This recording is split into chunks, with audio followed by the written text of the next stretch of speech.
Jeita Grotto is one of the world's most amazing wonders of nature. While cruising through this beautiful limestone cave, one seems to be in a world of fairy tales, seeing exotic formations of stalactites.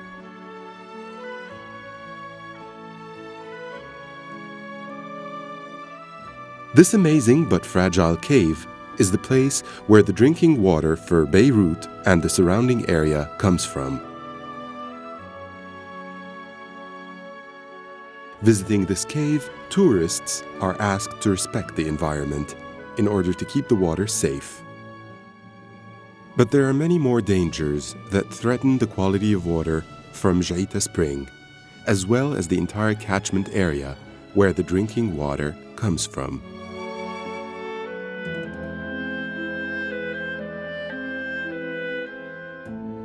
This project is called Protection of Jeita Spring. Jeita Spring provides drinking water for the Greater Beirut Area. That is about 2 million inhabitants. We started this project there was a war between Lebanon and Israel in 2006, and a lot of infrastructure was damaged during this war, and the German government decided to do something to rehabilitate this infrastructure. So one of the most important infrastructures is water. Development depends on water resources, and that's how the project started. Jeita Grotto is located in the Kisrwen area, in the heart of Lebanon. It is a highly popular place for Lebanese residents to live in and to spend leisure time, but also for many foreigners. Apart from the grotto itself, the most well-known tourist attractions are the skiing resorts of Faraya, Mzar, and Fakra. Snow is what attracts many Lebanese and foreign tourists equally. Skiing, sledging, or snowshoe hiking are popular activities. But snow is also an important water resource. It is the lifeline of Lebanon. Springs get their water from groundwater recharge taking place during snowmelt. Thus, snow is the base for drinking water in Lebanon. Drinking water supplies are mostly based on springs.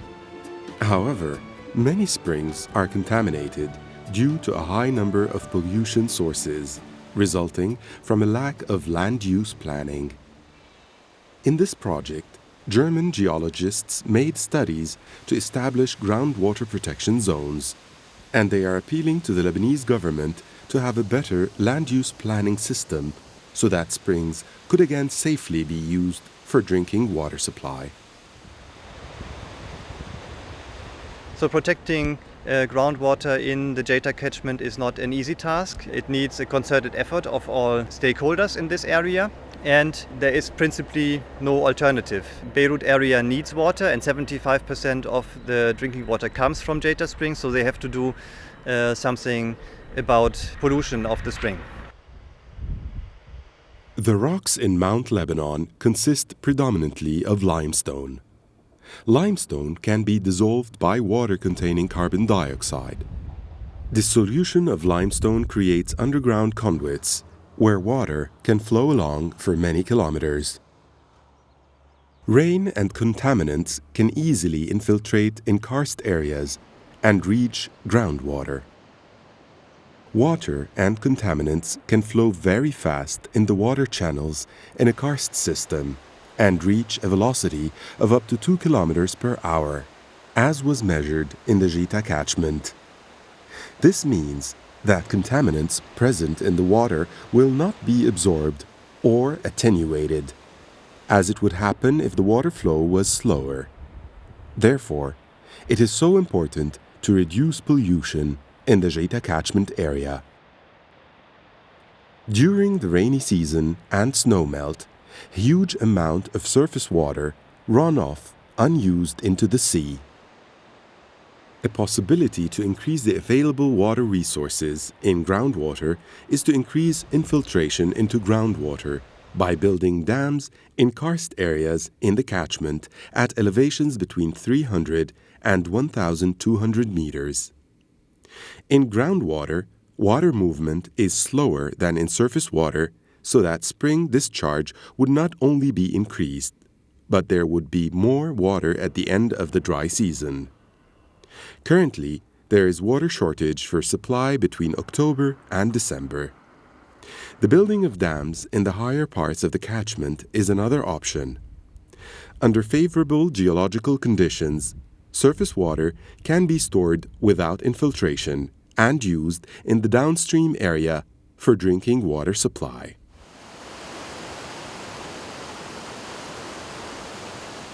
The basic problem in Lebanon is that there is a lot of water, but it's difficult to store this water. So this is one of the few locations where this is possible with all shortcomings of leakage losses and so on. But it is a possibility to store water in this place. The water comes mainly from the snow melt in the mountains, from the upper aquifer. This dam does not have an internal large enough catchment to support this dam to be filled up. Water is coming from a spring which is 6 kilometers from here, and it is conveyed by a pipeline and a canal.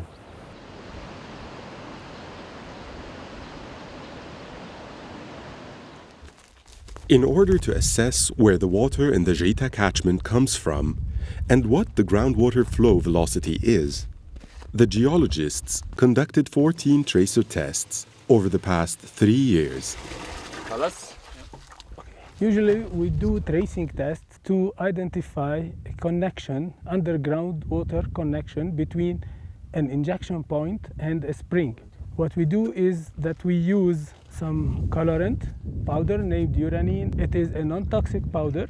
We choose a nice location to inject where we want to prove that there is connection between this point and the spring. Like here, we chose already a sinkhole.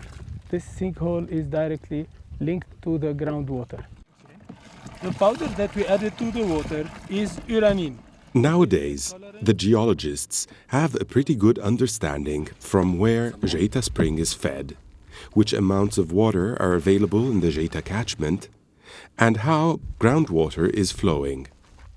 The vulnerability of the groundwater system and the pollution sources have been mapped.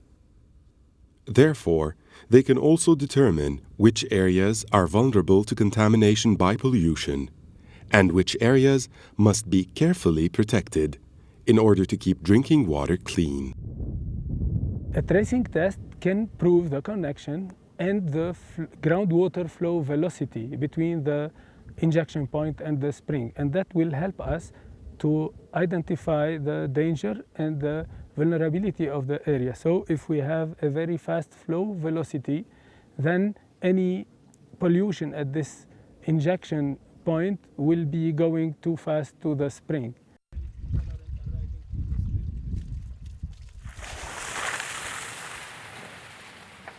At the beginning of the raining season in October and November, rivers usually carry a very high pollution load. Within this period, rivers turn black for several days and smell like wastewater. At this time, wastewater is released into the rivers from houses, animal farms, slaughterhouses, and so on.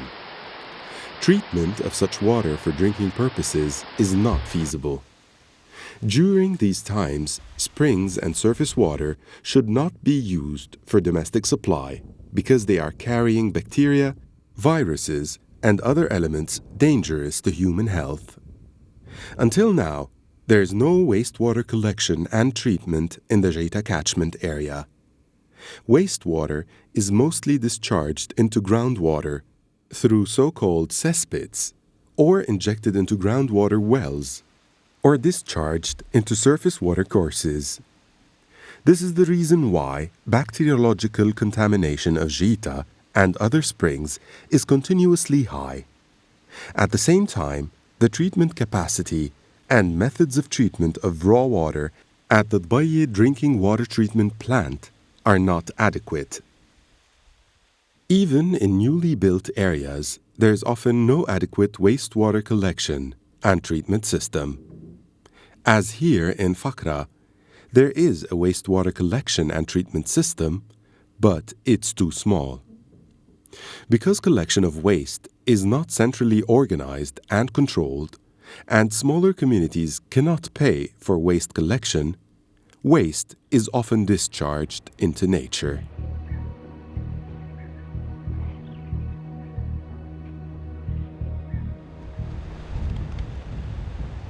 Asal Spring is located over there. It's one of the 5 largest springs in the area and is used for water supply of all major villages in the downstream area. We've been investigating the quality and the quantity of water discharged from this spring over the past 2.5 years. And one of the problems here is that the villages upstream, mainly resorts for skiing, not even 100 meters located away from the spring, so there's no wastewater collection in this area and of course no wastewater treatment, so this affects the spring.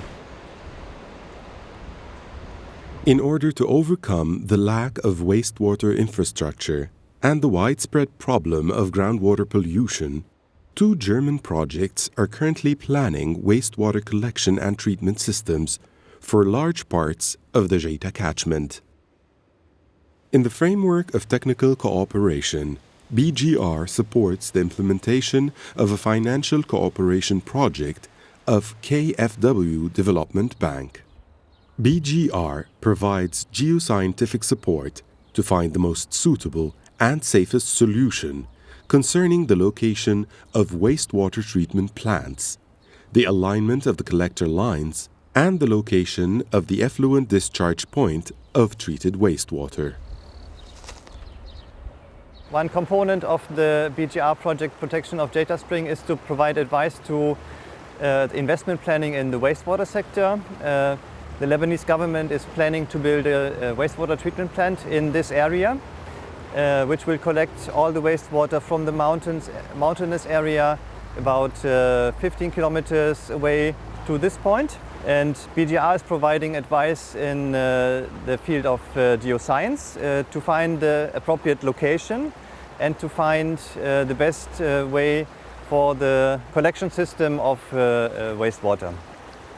What we see here is a stream flow gauging station, and frequently the river passes this level is going up to somewhere here. Even the road over there is flooded at times. The wastewater treatment plant will be located some 250 meters to about 1 kilometer from here in a narrow stretch of the valley.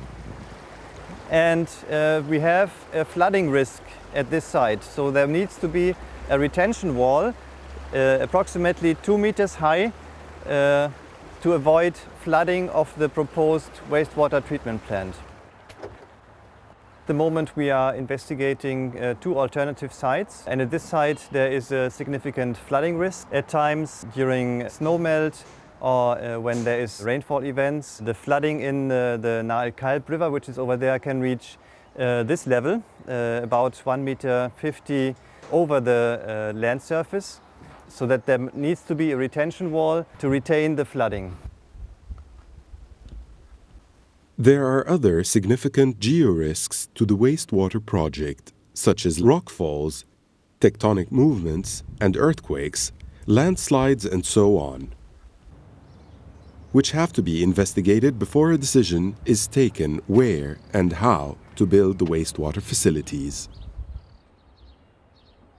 Here we are standing on the water canal that conveys raw water from Jeita Spring to the Bayer treatment plant. It flows along Na El Kalb, the raw water. You can see in the background the landslide, but this is not a major risk for the canal because we are